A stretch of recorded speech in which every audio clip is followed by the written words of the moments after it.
All right. So I have Ria with me today. Ria is a freelance writer. She's been writing for a while, and recently she was picked up to write for Nat Geo and Condé Nast as well, which is awesome. And I remember her starting her journey when she was just getting into freelance writing. So what I'm more curious to know is, as a freelancer trying to build up a small business of writing, what was it that you did to actually get these gigs? Because I remember speaking to you 2, 3 years ago when you were trying to look for certain gigs and you were trying to get into these magazines and you finally got into them, right? And you obviously, at the moment, you're writing about travel, bit of life, and general things.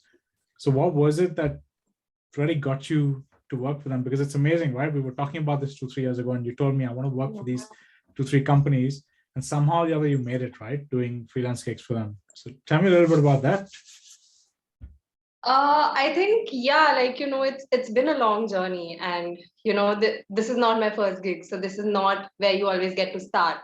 But I think it's really been a process of building a lot of quantity in terms of what you give out, what you put out, the kind of gigs you do, and then slowly making your way up through meeting the right people and grabbing the right opportunity. In terms of Nat Geo, if you think about it, there are hundreds, even thousands of freelancers out there sending their pitches Okay. every day. Editors' inboxes are full.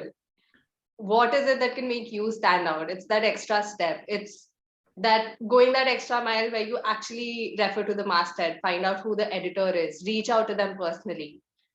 So the digital editor of Nat Geo India is Pranay Pathak. And yes, I had a great pitch. I had drafted the perfect email. I knew it, but then I sent it out and I knew it was, I'm sure, lost among a thousand others. But Right, which then, happens to a lot of stuff, right? Yeah. yeah, exactly. And you need to go that extra mile. That's when I decided to connect with him via LinkedIn, send him an email because I knew my pitch was strong. I did my research. I found out that, the topic that I was pitching was something that was not covered on the publication yet. So I used that to kind of leverage my article. I reached out to him and I pitched it to him personally. That's when he said, okay, you know what, why don't you send it to my email ID? And that's when, your effort shows. And now he knows who I am, instead of just sending a random cold email to Yeah. an But editor's it's inbox. very interesting you say that. Sorry to cut you, but because you actually reached out to him on LinkedIn. It's the last Yeah. thing that a lot of people would expect from you, knowing you, right? And that's amazing. Like even I didn't know that you actually connected with him. But I guess it's being a bit persistent and trying to find the right contacts as well in certain cases. Everything, like you said, like cold emails or anything else, it all gets piled up, right? Like if people are looking for jobs, the resumes get piled up. But yeah, I guess the only edge is, can you do certain things to find the right contacts?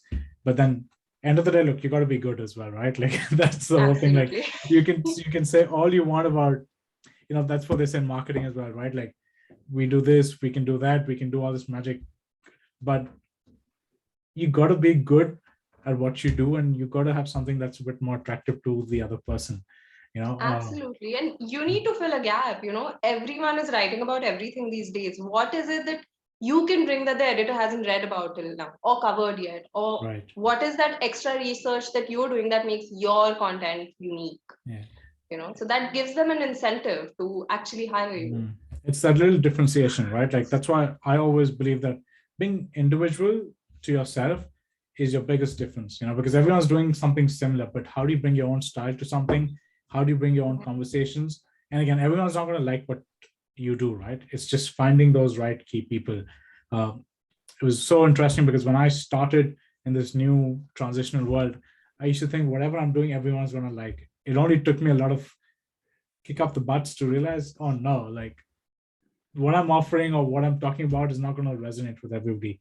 Because being an employee, working in the corporate world is very different, in many ways, versus trying to build your own business up and then trying to pitch things to people. So yeah, but thank you so much for that. I think that's going to help a lot of people on the way.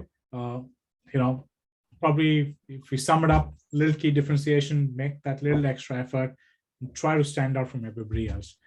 So thank you so much, Ria. Yeah, thank you for your advice. Thank you for having me.